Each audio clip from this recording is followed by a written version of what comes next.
Vinnie, thanks for having me. Don Howren, I'm President and COO of Altec. Really appreciate the opportunity to catch up with you today. So let me tell you a little bit about Altec. We focus on the SMB space. And, there's so many definitions around the SMB space. Sometimes it's characterized by, annual turnover and even there's some sub-segments within that. But the typical customer for us is an organization that has, in the $50 to $500 million turnover range. The sort of the industry designation, manufacturing, distribution, financial services. Honestly, those markets where people have to interact with a lot of paper, which is generally a bad thing, right? When we start interfacing with paper, bad things happen. We lose stuff, we miscode it, it doesn't get to the right person at the right time. All sorts of chaos happens. And in organizations, if you think about manufacturers and distributors where there's parts flying around all over the place and stuff needs to get distributed to the right place at the right time, it can really create a big problem. So those are more of the characteristics around the kinds of markets that we participate in. And one of the premises that we talk about when we talk about what DocLink does for an organization is, we've become so conditioned in our world today that we have this instant access expectation, right? You land in a city, you grab an Uber, you look at Yelp reviews for a restaurant, you maybe use a Hotels Tonight app, and you're on the fly, on the go. You get what you need whenever you want it. The problem is when you go to the office, you can't find anything you ever need. It's really, really difficult, right? Where is it filed? Who has that document? I thought this was already done. It's just this organized chaos inside of an organization. So what we really help a company do is connect people, processes, and data together to create competitive advantage. And the way we do this is, so much of your business data is generated out of the ERP, but not all data comes out of the ERP. A lot of times, external data that is critical to your business flows into the organization and needs to be connected to that ERP data seamlessly and move through the life cycle of that content, maybe out to customers, suppliers, to others, employees. So what we allow you to do is connect data that is generated inside the ERP or comes from outside the ERP, streamline that so that you can build workflows, automation, and intelligence around that data and documents so it's delivered to the right person at the right time. All of this is about optimizing workflows inside of an organization. And what's really different about what we do is because you know more about ERP than I'll ever remember, right? And ERP systems sometimes try to do this. Sometimes they try to store documents within the transaction framework. They build workflows around that content. They have approval mechanisms and things of that nature. But the challenge is all that data has to get into the system before you can do anything with it. What happens if you need to do something with that content before it lands in the ERP framework? So the way our application works is that we are a separate repository that is adjacent to the ERP system. And how that data gets ingested into the organization or comes into the organization, there's a multitude of ways to do it, right? It can be scanned in. We have OCR and intelligent AI to be able to scan high volumes of documents into the system. A lot of people just get their invoices sent to them in email, right? AP@dealarchitect.com kind of a thing. So we're just monitoring them and we bring that information in to the DocLink repository, and you determine what values you want to index off of that data and store. So you could store a multitude of values on any given document, and it's like filing it 7 or 8 different ways, right? By the number, by the vendor, by the date, by the this, by the that, by the line items. So the value in keeping that out of the ERP system is that we can do a lot more with that content right away. We can deliver some stuff automatically to people based on a rules engine. You can build workflows. You can build automatic routing. You can even build your own custom, configurable forms and build the intelligence around to capturing whatever data you want to. And the beauty about this is the metadata is in sync with the ERP system, right? So if you make a change in the ERP system, we actually reflect that change back into our system. But we don't commingle all of this rich document content and data inside the ERP, and yet it remains connected. So one of that does for organizations, and one of the really, it's kind of one of those blinding glimpses of the obvious, right? If you remember back in the day, right, if a customer ever calls you or a supplier ever calls you and says, hey, Vinnie, I lost invoice 123, can you send me a copy of that? Well, that might set off a chain reaction of a rabbit trail exercise that no one can find it, right? Maybe it got misfiled. Maybe it's in a storage facility off-site. Maybe it's just lost, right? Maybe we didn't have a record retention policy on that thing and it's gone forever. So the ability to just self-serve, where a customer could log into a web portal and serve themselves a document or an invoice, is an amazingly beneficial thing to an organization. But more importantly, because the document content is connected to the ERP information, if the customer requested a copy of an invoice, maybe their rules engine said, if you ever get that invoice copy, what we need to do is send a copy of their PO along with it, so I can see the invoice and the PO that goes along with it. Maybe that document content was a special, like a material data safety sheet that went along with a product, right? That had to come together with that content. So because the data is not commingled inside the ERP, you could do a ton of work with it. So Don, you're keeping a lot of the documents outside the ERP system, right? And you're more than what's called robotic process automation. You're not just taking information and routing it differently. You're doing a lot more than that. Right. So the point at which that documents could come into an organization, however they get, automatically ingested. We could build rules engine and automation around that content, so it's actually touchless as it flows through the organization. So by way of example, if you're the CFO and the monthly rent came through, that invoice could just come in. They could look at it. They could determine that this goes to Vinnie.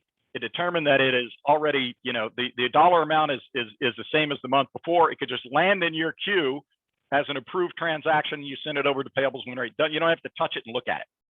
So that's the kind of streamlining, and for SMB businesses, particularly if they've got multi-site or multi-location facilities, they've got people scattered around, to be able to access content, whether it's on your tablet, on your mobile phone, or at a workstation if you happen to be there, that this really helps companies as they grow, because they don't have to build that back office support to support that infrastructure. So that's really the real key here, is being able to manage content, even code content, right? You can put geocoding together outside the ERP, and by the time it lands in somebody's queue to approve, you can have it go all the way through. So again, for fast growing or hyper growth organizations, this is a big thing. Where it was also a very big thing, Vinnie, was during the last 18 months of COVID. As SMBs had to deploy their workforce from home, one of the great challenges for a lot of companies who may have been caught flat-footed, not having cloud applications and things of that nature, is they couldn't go into their office and get information, or mail showed up and they weren't dealing with it. So, the ability, you and I have been traveling all our careers, right? We're used to dropping into a hotel or someplace to get internet, doing our thing and moving on. But for a lot of the finance and back office people inside of an organization, that was a change to how they worked. It just not being able to walk to the file cabinet, or maybe, go to that offsite storage if they needed something. That was a big problem for a lot of organizations. So go ahead. What are you finding? What ERP systems? Is there a pattern in your customer base? Yeah, in the SMB world, it's dominated, by the ERPs that you would expect. It's the cloud vendors like Sage Intacct, Acumatica, the Dynamics 365, finance and operations, and Business Central. We still have a ton of legacy customers that run again, what you'd expect, the Microsoft Dynamics. There's a ton of Great Plains and Sage users out there, and SAP B1 users out there. And one of the really interesting opportunities for those customers is, in as much as you and I want to push people into the cloud, and the value associated with that in terms of not having to administer systems and buy software and all of those things, is people are going to go at a pace that works best for them.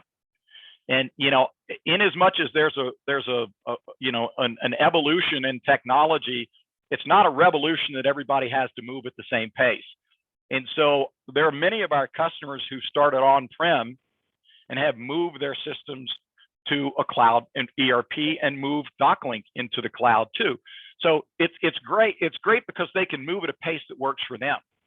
And generally, the ERP movement to the cloud from an on-prem deployment is the trigger to move their other applications. But we've designed our cloud application so that even if you moved DocLink into multi-tenant cloud, you can connect to an on-prem ERP and still do that work. So we could actually, you've seen it, right? A lot of companies will move ancillary and adjacent applications into the cloud quicker, right?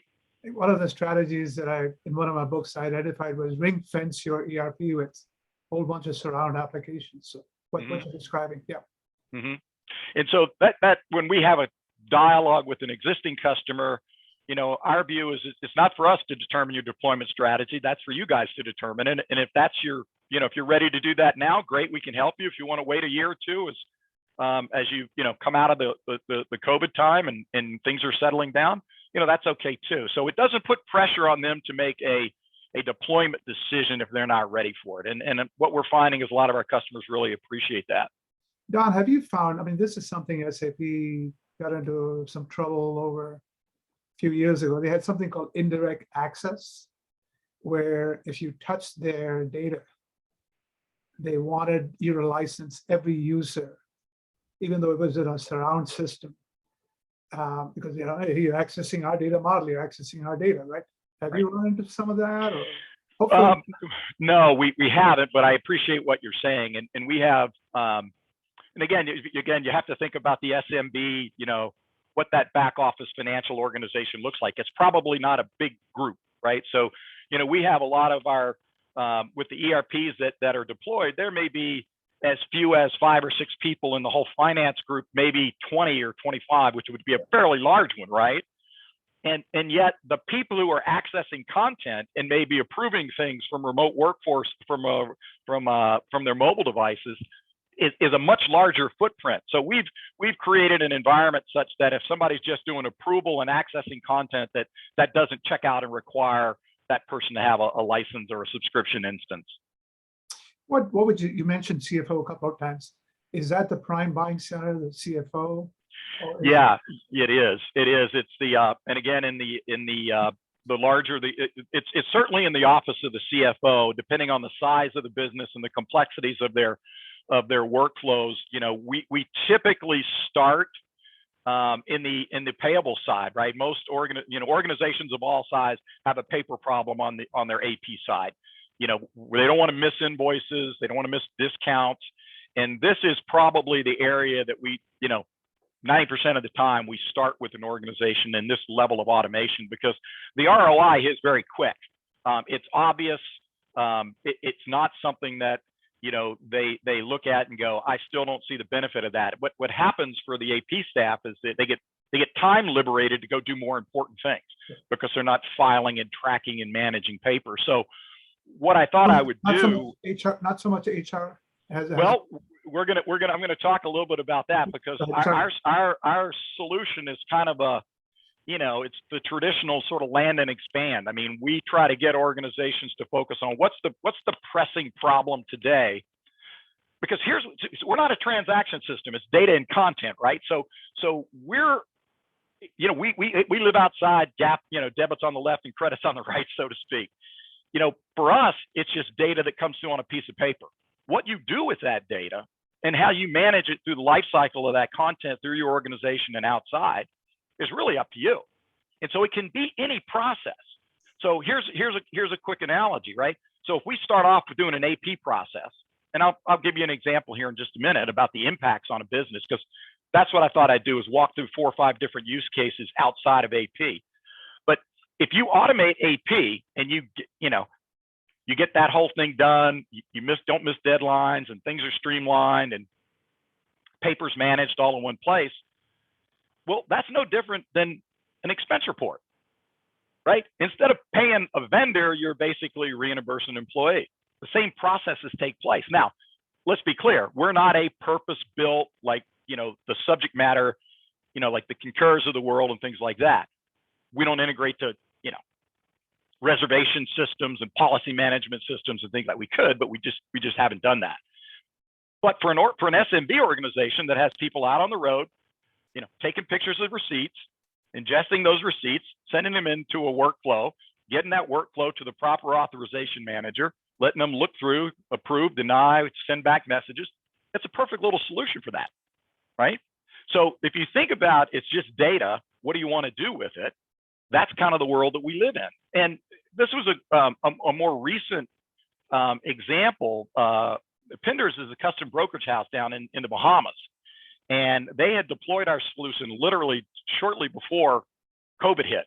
And you can imagine all the inbound documents and contents and landing information that a brokerage house has to manage to get goods to the right place.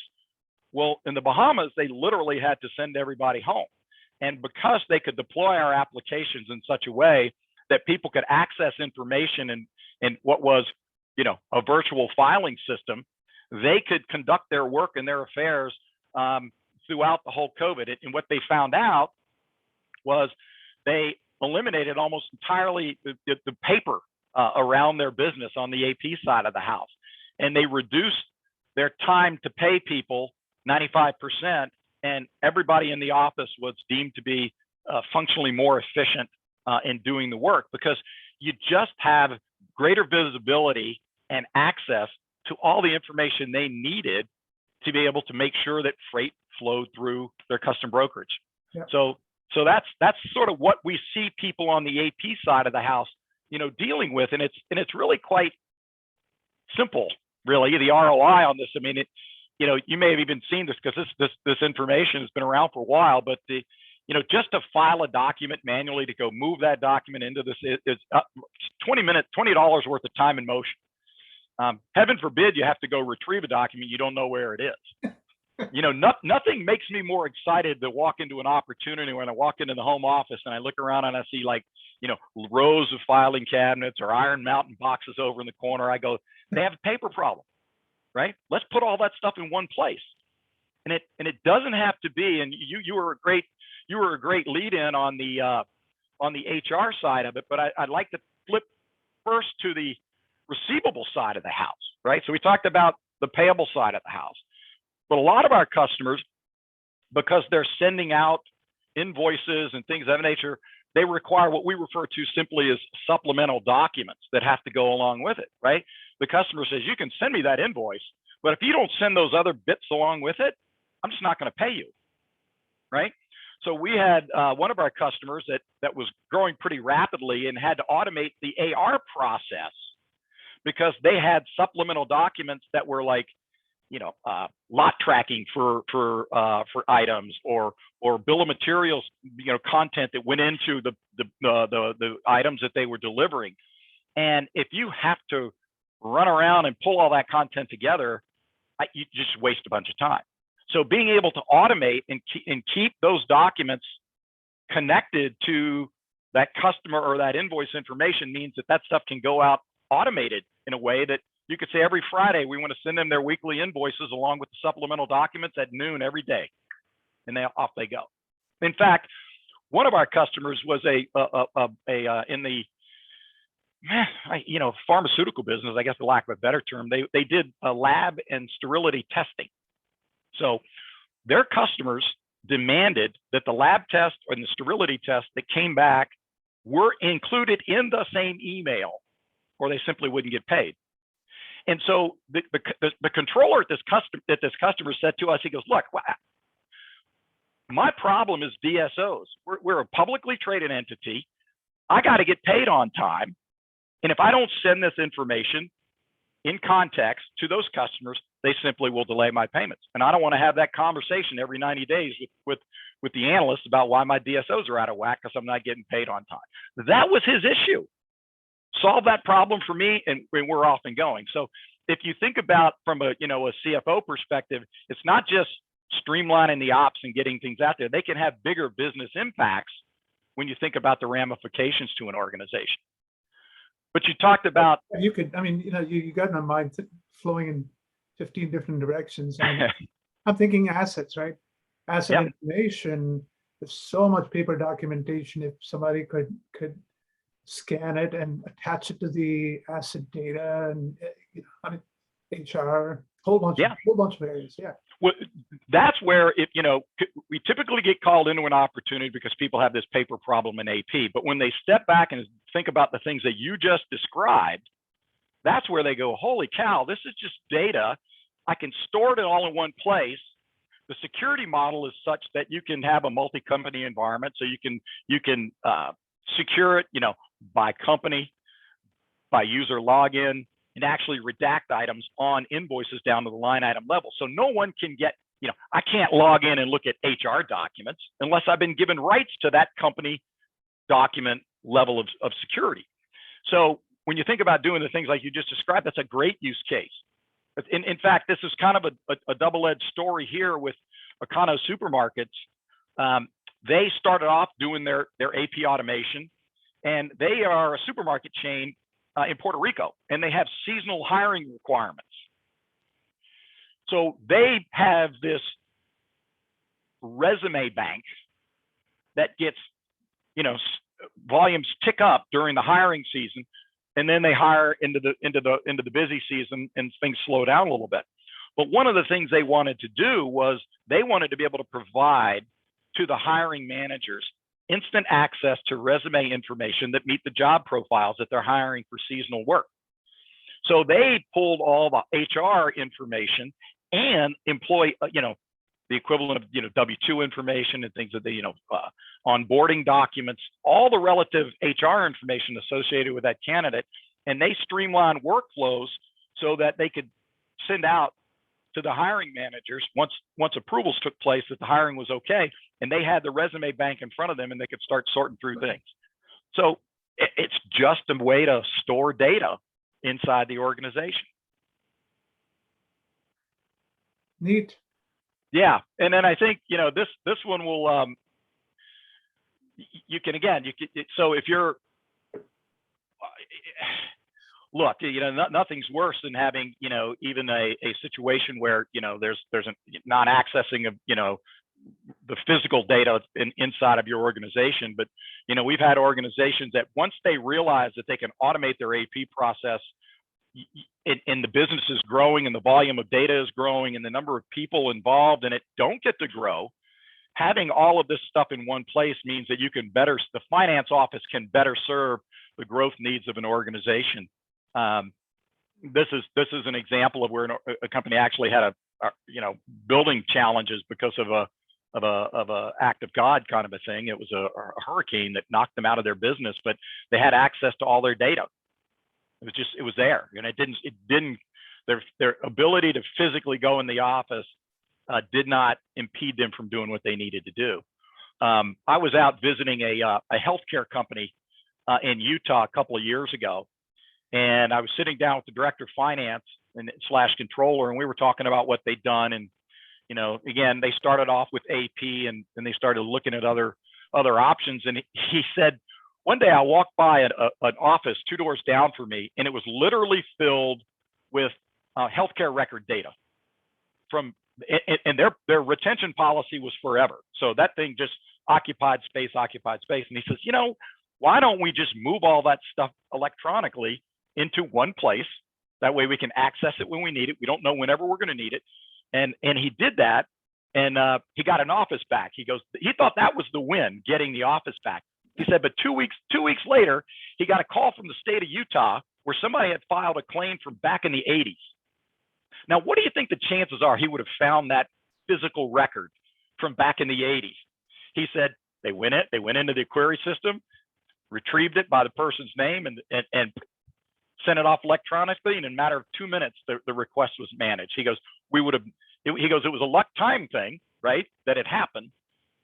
But that's the kind of stuff when you have, the physical storage of paper, bad things are going to happen. You're going to lose it, can't find it, gets misfiled, you name it. And it really doesn't matter if it's, generated in the ERP or information that comes out of the ERP. And I've got one last story I'd like to share with you, because this is kind of funny because it reminds me, and I think you knew this about me, but in a prior life, I started my career doing a little bit of accounting. And it was a fairly large pharmaceutical company. And every year, the proverbial annual audit, we'd get from the auditors, these are the documents that I need. This is the AP acid test. I want to see these receipts.